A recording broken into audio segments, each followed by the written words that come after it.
Welcome to the Fireside Chat on the Everyday Athlete Podcast Network by Run Try Bike.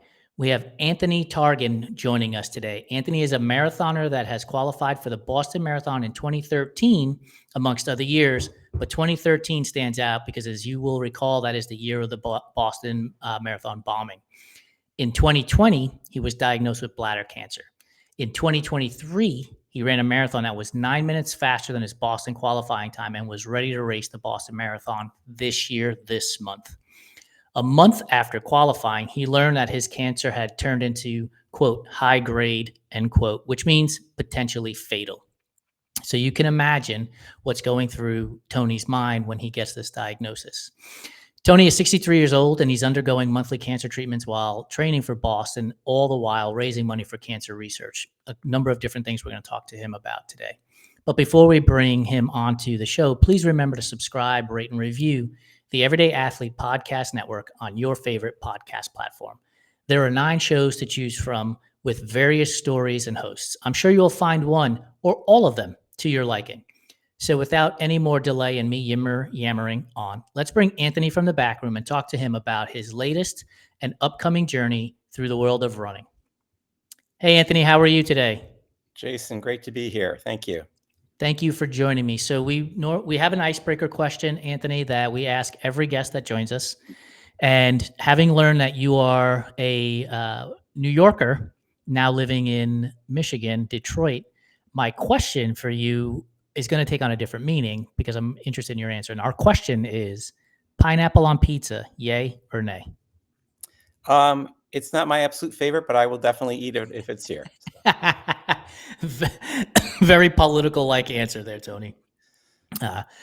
For those who know me, the answer is always absolutely not. No matter what you try to serve to me, I will just order a different pie, period, end of story.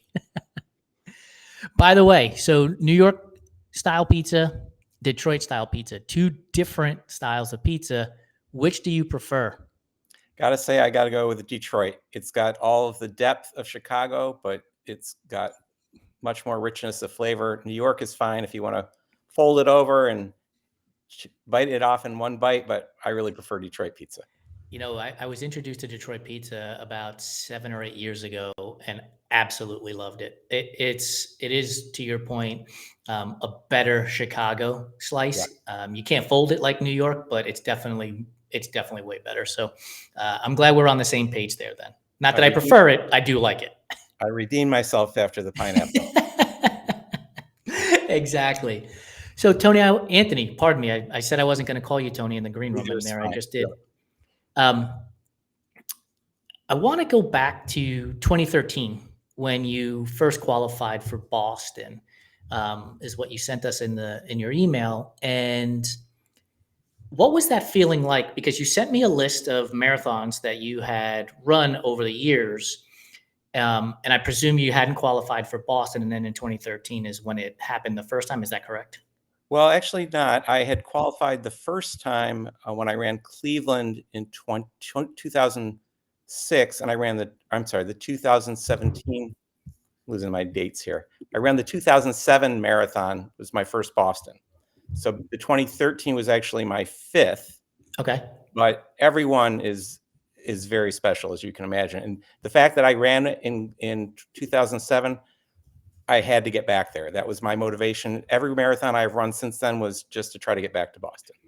So when you first started running, was Boston always the goal, or did you start out with, like most people, which is I just want to finish first and then figure it out after?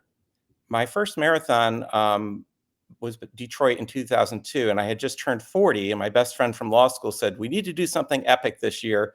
Let's run a marathon." I said, "Great. I'm not a runner." So I went from 0 to finishing a marathon in about 5 months and thought I was done.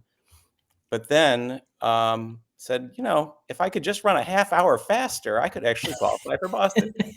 Just a half hour faster. Yeah. That was my naivete as a 40-year-old runner who was finding this talent, such as it was for the first time. But yeah, it took me 4 years of trying.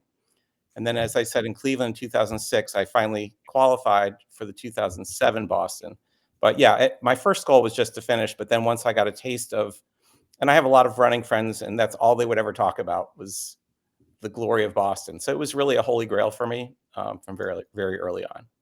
So you mentioned every one of the times you've run Boston was special, and I want to get an idea or a feel from you as you went through the process of qualifying repeatedly at this point. Did it get harder mentally to qualify? Meaning, the easy off ramp is I've already been there. I don't need to work as hard today, and if I don't make it, no big deal. Or was it such a goal that you really did push yourself year in and year out to get back? Well, I'll answer it this way. When I said I started running when I was 40, I kind of hit my peak when I was 50. I was actually felt pretty confident.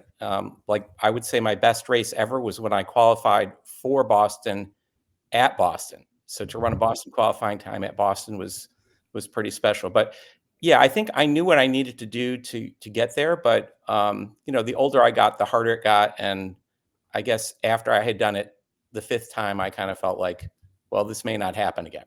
I'm getting slower. Was there, so take me through that process. This may not happen again. I'm getting slower. Was there this idea of I'm going to pivot away from marathons? Or Yeah. was it, I'm just going to keep running because I have friends and a community that, I enjoy participating in marathon running with? Well, I would say in 2017, when I ran the New York City Marathon, which itself was very special, it was by far my most difficult race. I ran 10 minutes slower than the first marathon that I had run 15 years prior. And, to run a 4:15 marathon when I needed 3:40, I just said, this is diminishing returns. This is not going to happen again. So I thought I was done in 2017 after New York. And then, I guess after the pandemic, and I mentioned my friend Jack, who ran the first marathon at the same time with me. He's run 150 since then. And every time he runs one, he's like, when are you going to qualify for Boston? So to shut him up, I finally decided, all right, I'm going to try again in 2023. And that's when I ran my most, but it was 6 years since my previous slowest marathon. So I had no idea whether I'd be able to do it again. We'll talk about qualifying in 2023 in a minute. I want to go back to 2013, qualifying and lining up at the start line for the Boston Marathon. Clearly, you had no idea what was going to transpire in the next few hours, but give me a sense of what it's like at the starting line of this event in 2013 specifically. Nerves, anxiety, stress, elation. What's happening? Well, for me personally, it had been after running Boston like 4 years in a row. It had taken me 3 years to re-qualify to get there in 2013. So I was just considering this my victory lap. I told my friend Jack, again, who I was running with, hey, we're just going to run for fun. I don't care about our time.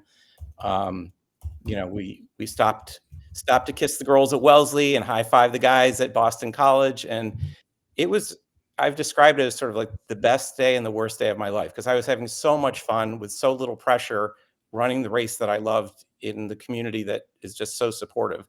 And then, of course, all of that changed. So where were you when the bombing took place? We had finished the race about 20 minutes prior. We were walking back parallel to the finish line, Boylston Street. And I heard the first concussion, and with the way the buildings were echoing, you couldn't really tell where it was. And Jack said to me, "What was that?" And I said, "It sounded like a bomb."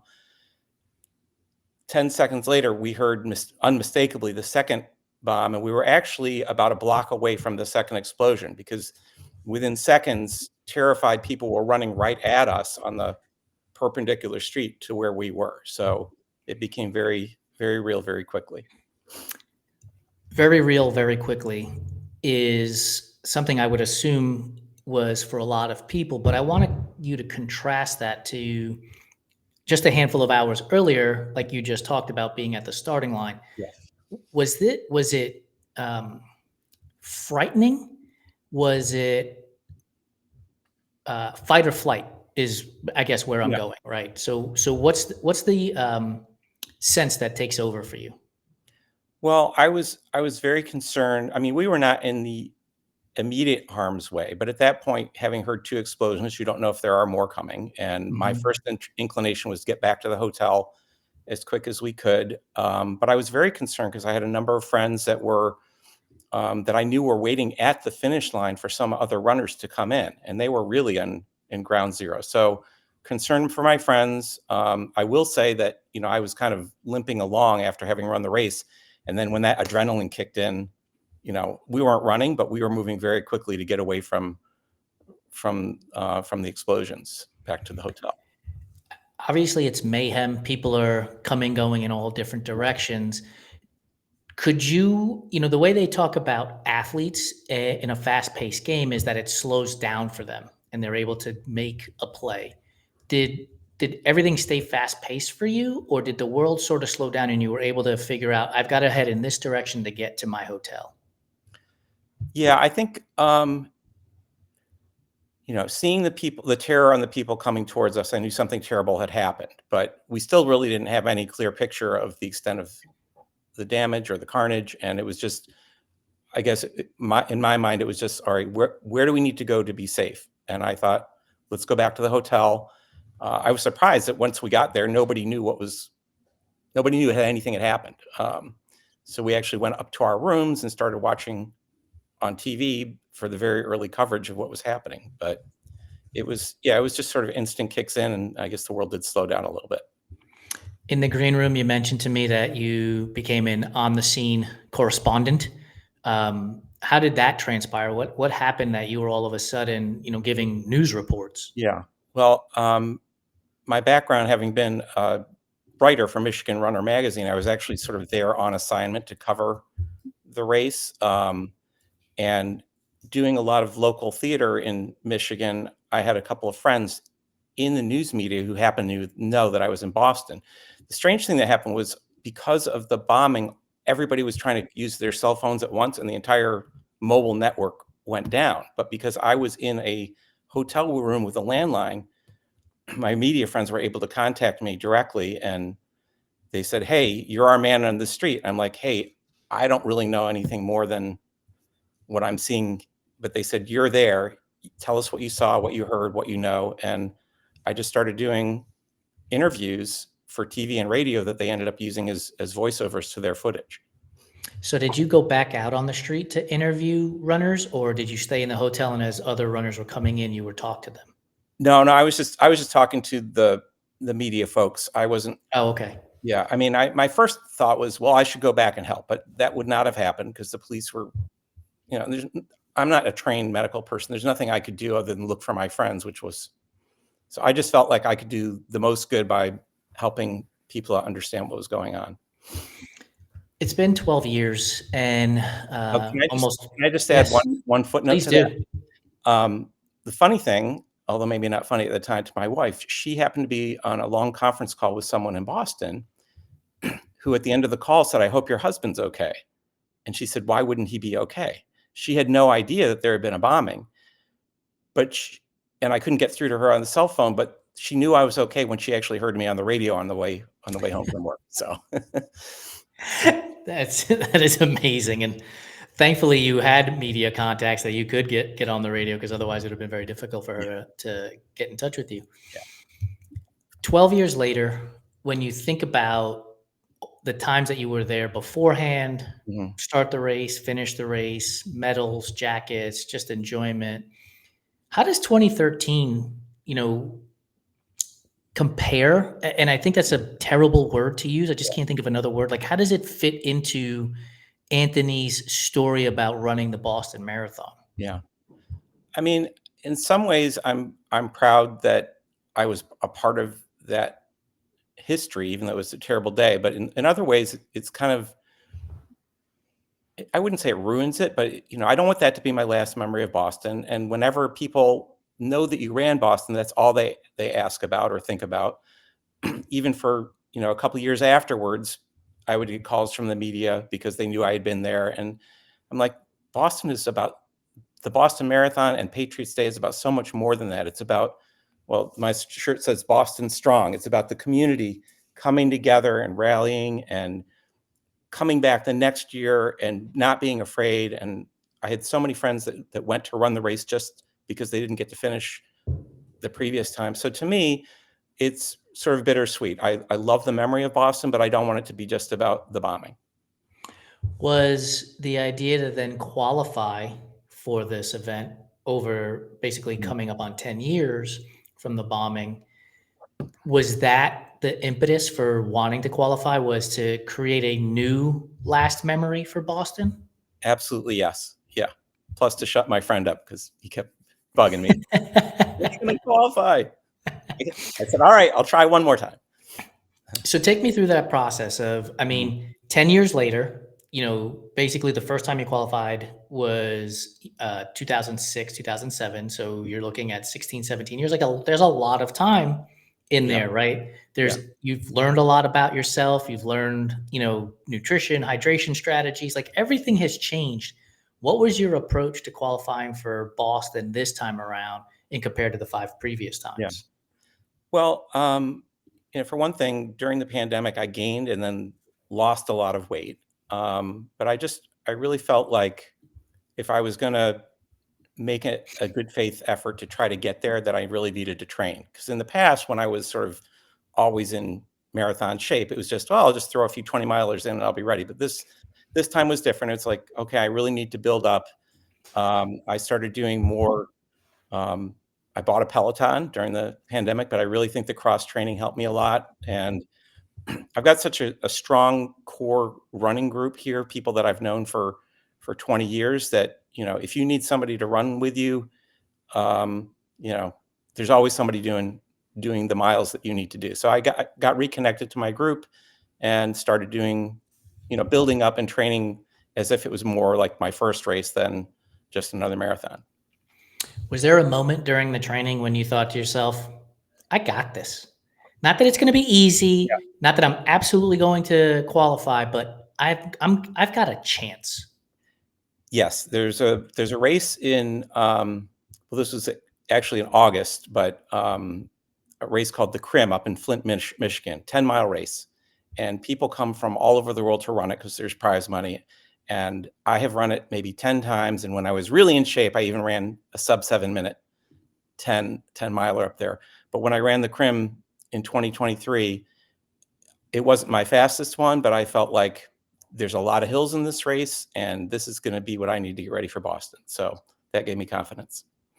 What race did you run that you qualified for Boston, and by 9 minutes? So you didn't just get in.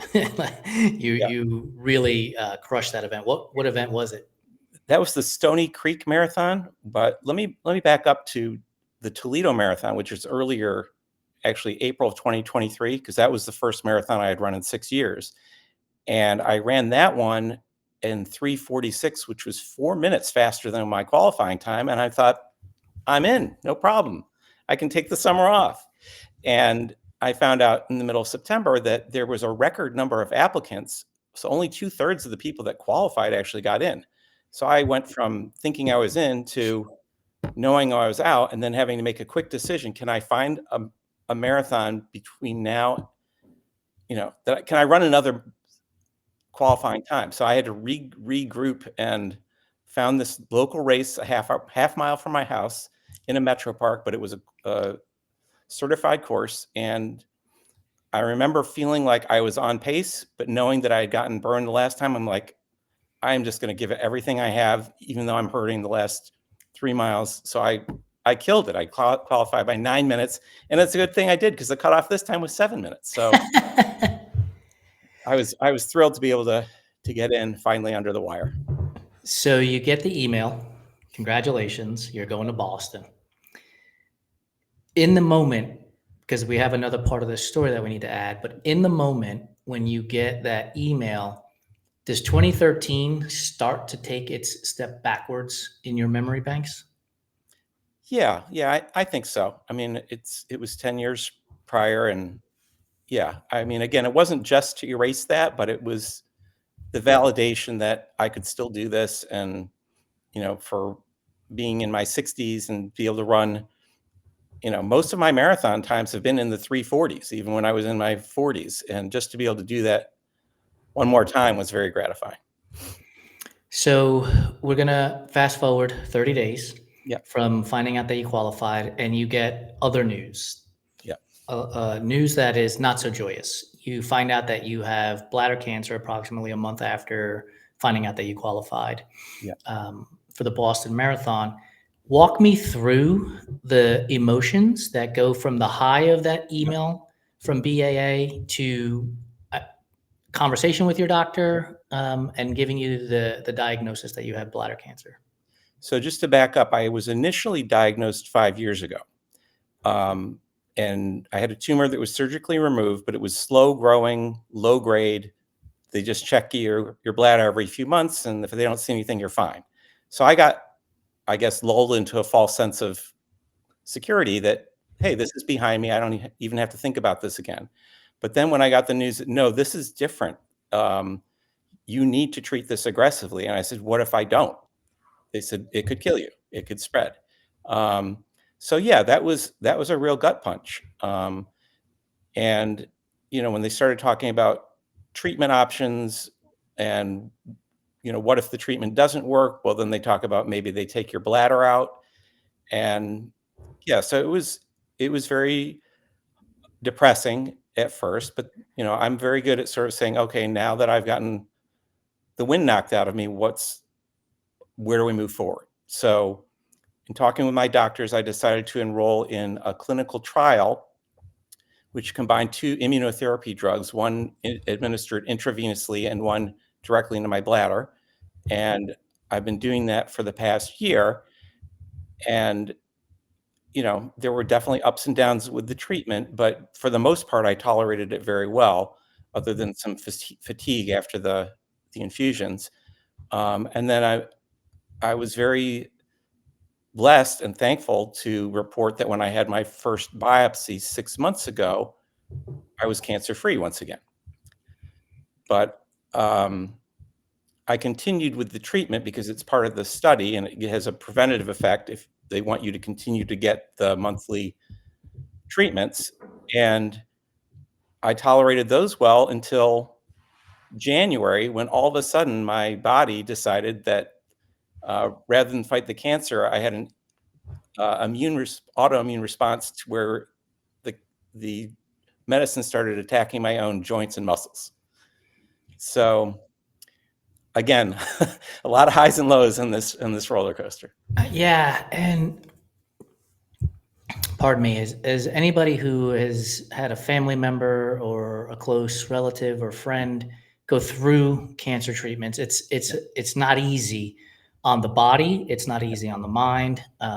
Like I'd mentioned to you in the green room, my dad passed away from cancer when I was 23 years old, and as I got close, and he passed away about a week before his 50th birthday, and so as I got close to my 50th birthday a year ago, 2 years ago almost, I was concerned. I was like, am I going to make it past the day that my father didn't make it past? And I didn't have cancer diagnosis. And so from a physical standpoint, a person who is running marathons, qualifying for Boston, and the highs of those things, and does the idea of like a bad run all of a sudden mean absolutely nothing to you because there's a bigger picture out here with getting this diagnosis and going through the treatments that you're going through?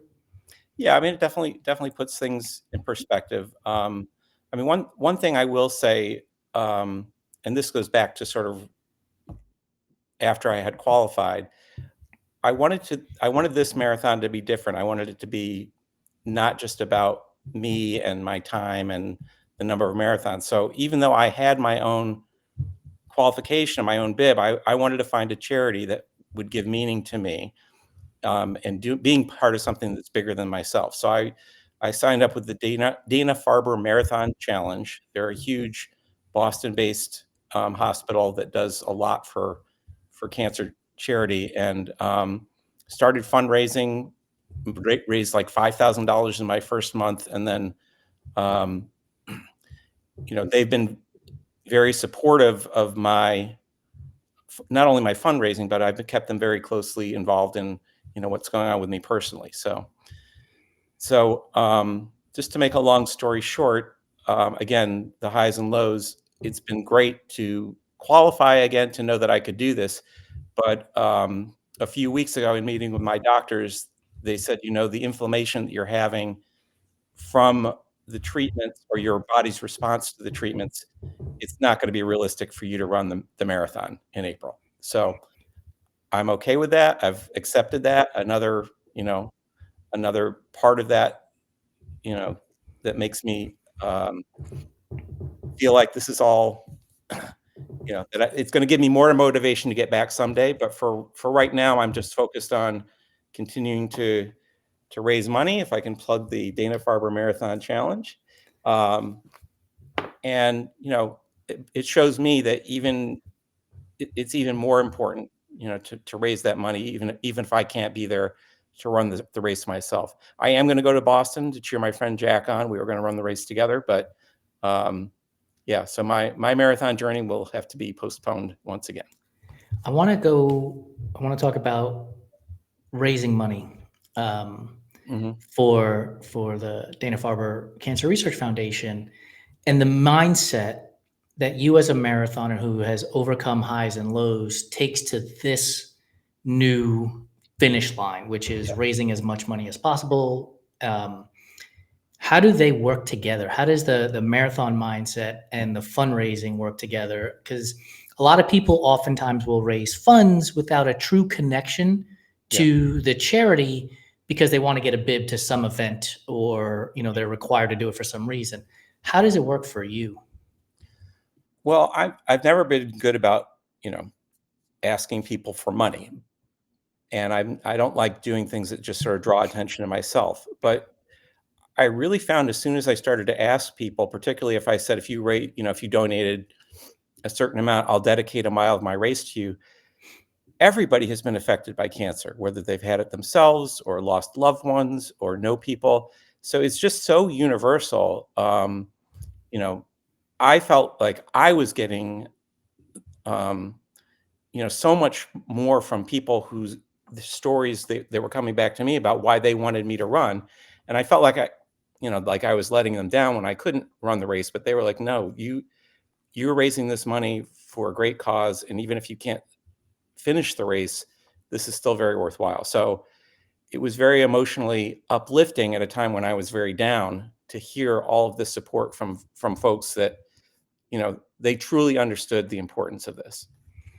It is the bigger picture, right, in life, that there are things that are more important than crossing the finish line. You now have the opportunity to raise funds that may help or will help other people's lives. And I think that oftentimes that gets lost when we're doing a hill repeat or a track workout, because in that moment it's hard and that's where our focus is. But being able to circle around and come back to this idea that this is bigger than me, I think is something that I wish more people would talk about, right? It's not to say that people don't do it. I just wish they would talk about it more, that there are things bigger than, a particular medal in the grand scheme of things. Yeah. I mean, let's face it, runners and athletes, we're all a little bit OCD or compulsive, and we care about our miles, we care about our times, we're competing in races against each other. So I think there is a lot of it that's driven in a good competitive way, but it is very self-focused. So I think to sort of step outside yourself and I have found certainly in Michigan, the local running community be very supportive of each other. And I think especially as people age and get a little more perspective on life, it's more fun to cheer your friends on than to just worry about, whether you got your own medal or PR. So that's why Jack will have his cheering crew when he runs Boston. You'll be there rooting for him. Yep. Out of curiosity, because you are an athlete, you are a competitor, you've been running for over a decade, trying to qualify for Boston, which you've done a number of times. Have you given yourself a fundraising goal? Well, I think for the marathon challenge, my goal was 10,000, and I'm at 6,000 now. I really kind of slowed down. I raised most of it right away. I just felt like I couldn't, in good conscience, go to people and say, "Hey, sponsor me to run a race that I know that I'm not going to actually compete in." But even since I've told people that I'm not able to run, I've gotten more donations because people still believe in the cause. Yeah, because again, it's bigger than the race, right? Right. And to your point earlier, we have all been impacted by cancer in some form or fashion. Your story is very powerful, Anthony, and it is a great reminder for me and I hope for our audience about running and life. And I'm wondering, as a regular columnist for Michigan Runner for about a decade, Mm-hmm. is there any story that you can recall today that you're still amazed by? Because I can guarantee you that your story will not become just a fleeting memory for me, because of the connection to cancer, because of the loss of my father, because you're a marathoner, like all these dots Yeah. are connected. Is there a story that you wrote at your time with Michigan Runner that immediately pops into your head when you think about it? Well, I will answer that by saying it also is a story about me, but it was actually it's the very first article that I wrote for them, and I did it unsolicited because what I had experienced to me was so amazing. I just wanted to share the story. So when I ran Cleveland in 2006, which turned out to be the first year that I qualified, I was cruising. I was like 4 minutes ahead of my goal pace at like mile 19. And then by mile 23, the winds kicked in and I started slowing it down and I started to cramp. And I was starting to feel sorry for myself. And I knew that my window had shrunk to basically nothing. And I felt like, I've been trying for 4 years and now I'm going to fail again. Just at the moment that I was having a little pity party, this woman ran by me. She had a word on the back of her shirt that said "believe," and I looked down and she was running on a prosthetic leg. She was a below the knee amputee.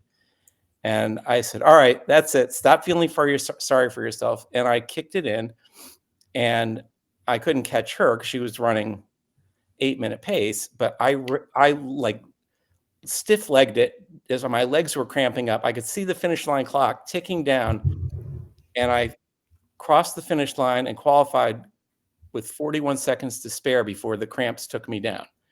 Now, I said this wasn't about me. I had to find out who this woman was because she was so motivating for me. And I found out later that her name is Amy Palmiero Winters, and she had set a record at that race, which she went on to break in Chicago for the fastest marathon by an amputee. And she has gone on to do incredible things, endurance-wise, running marathons through the Sahara.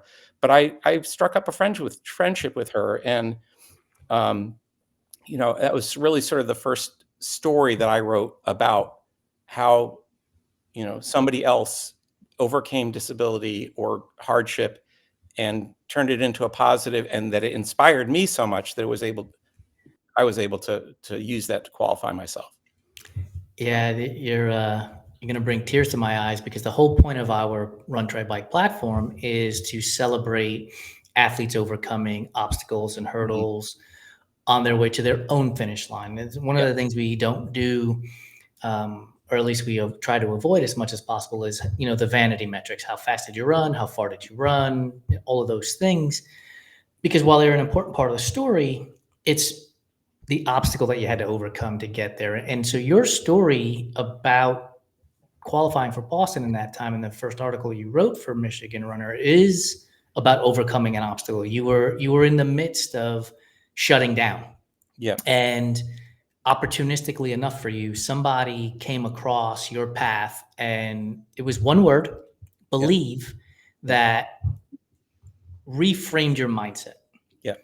I want to know how often, and you don't have to give me a specific number, but how often during training between then and now has that thought, that story, that idea of believe popped into your head? Is that a driving force for you when you're out there training and racing? Maybe not that single moment, but I think to me it's sort of emblematic of it is so much mind over matter, particularly the longer the race is, the more it's about mental focus. And I'm not a great athlete. I am not a super fast runner, but I am very good at staying focused in the present moment. To me, running is a form of meditation or therapy. People talk about a runner's high. To me, it's more of an elevated sense of well-being when everything is just in rhythm. So to me, believe means sort of believe in yourself, believe in being in that moment. Don't worry about what's happened or what's going to happen, but just run the mile you're in. I'm going to ask you an off-the-wall question based on being a runner who's qualified for Boston and done hard things. What's harder, writing a column, acting, or running a marathon? Oh, marathon, no question. The other stuff is just fun.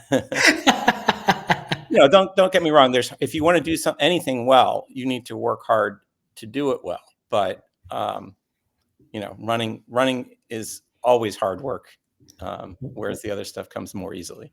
What gave you more joy, the clapping at the end of a scene while you were on stage, or getting the email that you qualified for Boston any one of the number of times that you qualified?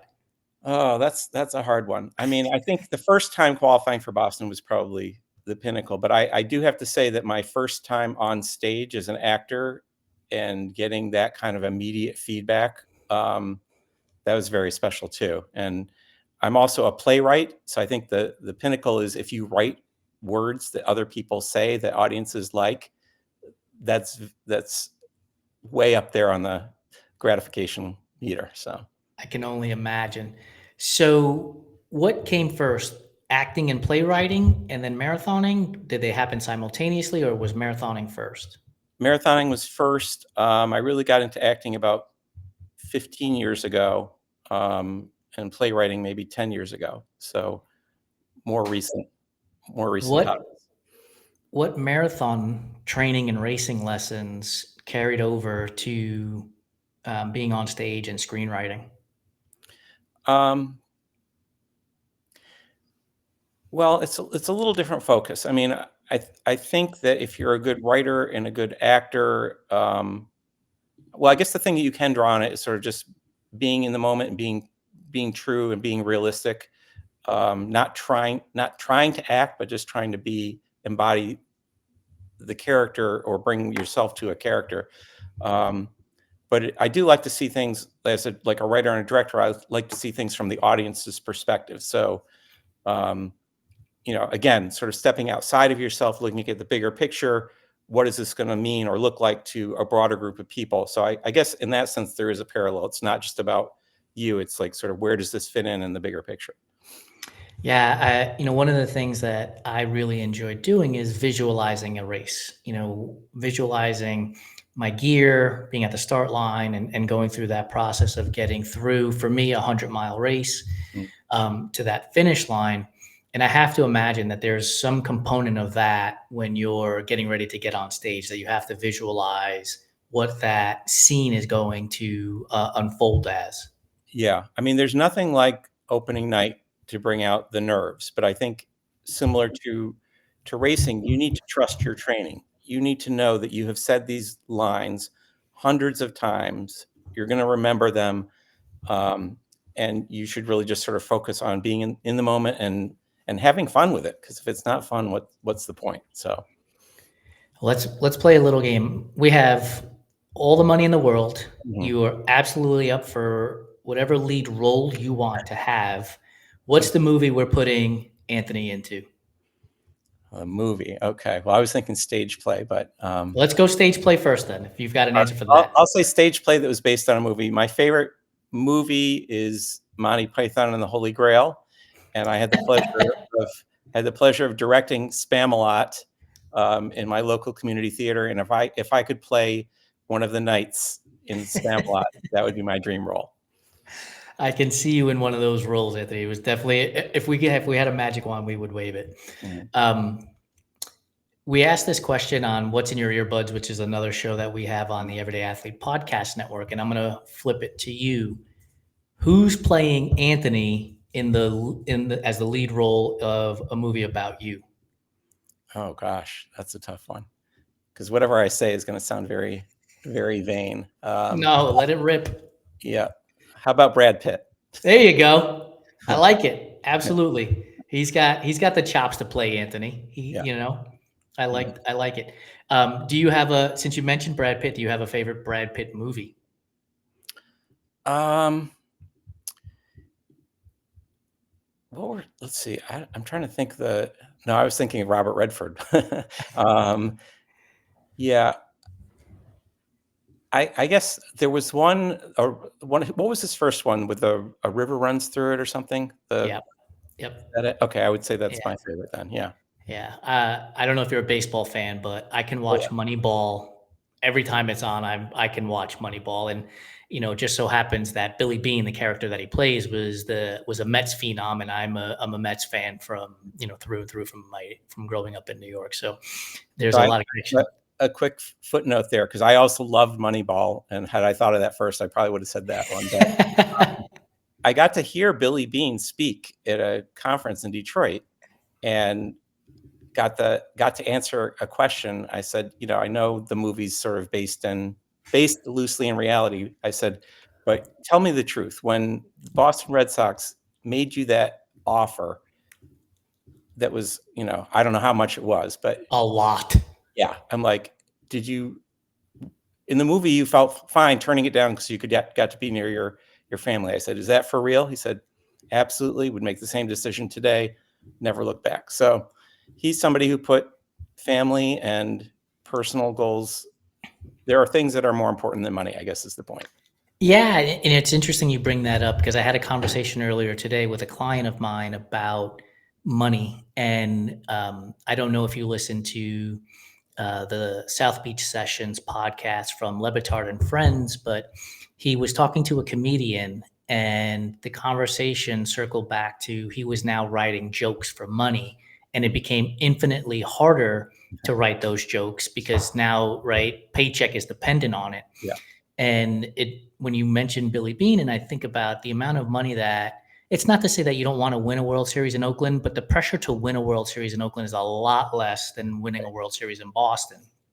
And the return on that investment for that salary is got to be diminishing returns. And Yeah. so being with family, smiling, happy, being around his daughter, and a little bit of a lower pressure scenario, I could understand that decision-making process. Right. And, I'm sure he still made millions. So how many millions do you need, really? But yeah. Right. Yeah, he was not hurting for, going out and getting avocado toast these days. Let's put it that way. So you are a baseball fan, and if you could run a marathon in any city where the finish line is inside of that stadium, what would be the marathon and the stadium?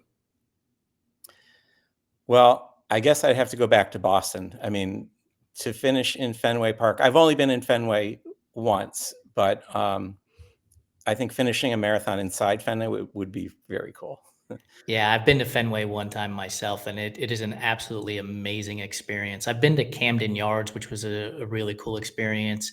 Old Yankee Stadium, I've been at growing up in the Bronx. I went to the Childhood Dream. I don't know if you've been out here to LA, but do you remember the show This Week in Baseball with Mel Allen? Oh, yeah. Yeah. Right. So between him and oh my gosh, I just forgot the Dodger broadcaster's name. Vin Scully. Between their two voices and the images of Dodger Stadium growing up as a kid, it was always one of those places I had to absolutely visit. And I went there a couple of years ago, and it was everything I imagined it being. Like, it's just an amazing thing. It's terrible getting in and out if the traffic is terrible, but the stadium in and of itself is unreal. And I think if I had to run a marathon again, I would probably pick, maybe it's recency bias, but I would pick to run and finish in Dodger Stadium with the palm trees and the mountains all within, eye shot. Well, my first marathon in Detroit in 2002, we actually did finish inside Ford Field, which they don't do anymore just because of the logistics. But that was pretty cool to have my family there cheering for me, as it's the only time I'm ever going to get to run on Ford Field. But to do that at the end of the marathon was pretty cool. It would be neat if there was some, we have the 6 world majors. If there was some way we could coordinate with 30 Major League Baseball teams to have the 30 finish line somewhere in a baseball stadium, that'd be amazing. Anthony, we're coming up on the end of our time together, and we always include what we call rapid fire food questions. Now, I say rapid fire, but take your time, think about the answer. We can chit chat because I love talking about food, especially with endurance sports surrounded by it. So, are you ready to get started on our rapid fire food questions? I am ready. Awesome. Oreos. Are you a fan of the original Oreo, the double stuffed Oreo, the new variations, Cakester, or thin Original. crisp? Original. Yep. I'm old school. Original. Yeah. So how do you eat them? Are you a spin and scrape? Are you eating the whole thing? Are you dunking? Spin and scrape. No dunking at all. Nah, it just waters it down. Need the full experience. That's right. So I am an aspirin. I call them aspirin popping because I just throw the whole cookie in my mouth. I don't even bother spinning and scraping. I'm just eating the whole thing at once. Licorice, red or black? Red. Red Vines or Twizzlers? Twizzlers. Nice. Do you bite it off the two ends and then use it as a straw still as a kid, like you were when you were a kid? No. Are Peeps a real candy, or are they just an abomination to being sold to us on Easter? Don't get me started on Peeps or cotton candy. No. No, wrong. What's the downside to cotton candy? What don't you like about cotton candy? There's nothing there. It's just like air. I'm not paying to eat air. So when you go to Comerica Park these days, you're not going to the concession stand and asking for cotton candy? No, I won't even buy my grandchildren cotton candy. I'm like, no, you can do better. What would be better if the grandkids were like, "Can we get cotton candy?" You would say, "No, we can do better." What are you offering as better? Well, almost anything, but hot dogs, popcorn, Dippin' Dots. Dippin' Dots are all right. Yes. All right. Next question: is candy corn a real candy, or is it just sugar coated in your wax? I happen to love candy corn, so I'm going to say. All right. So, when you eat candy corn, are you eating the 3 different colors, separately, or are you just throwing the whole thing in? I'm eating them like you eat Oreos. Yes. Yeah. So when Halloween, Thanksgiving roll around, are you rubbing your hands together and you're like, I can't wait to get to the grocery store? No, because I know that if I buy any of that stuff, I'm going to eat way too much of it. So I'll just eat some of the leftovers and be happy with it. I love it.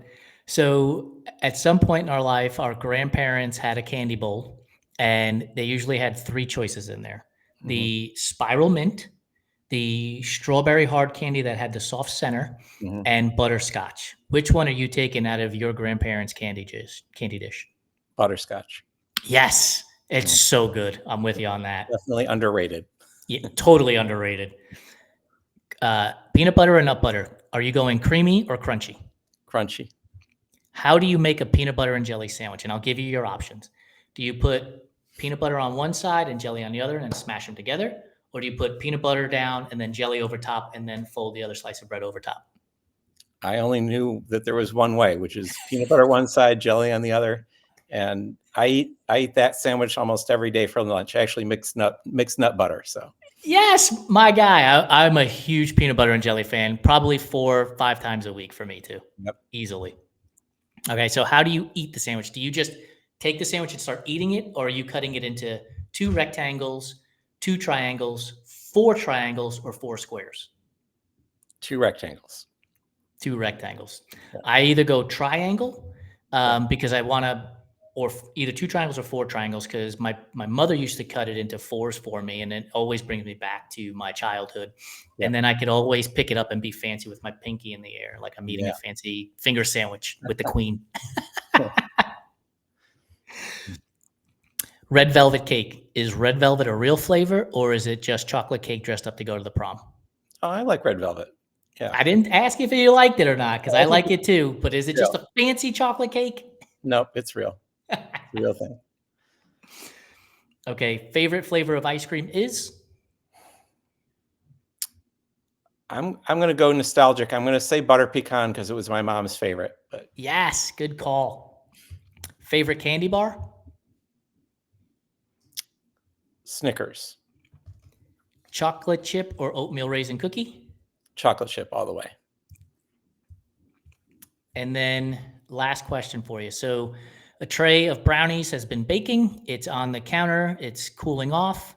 Is Anthony going to take the corner edge, an edge, or straight into the middle for the ooey gooey part?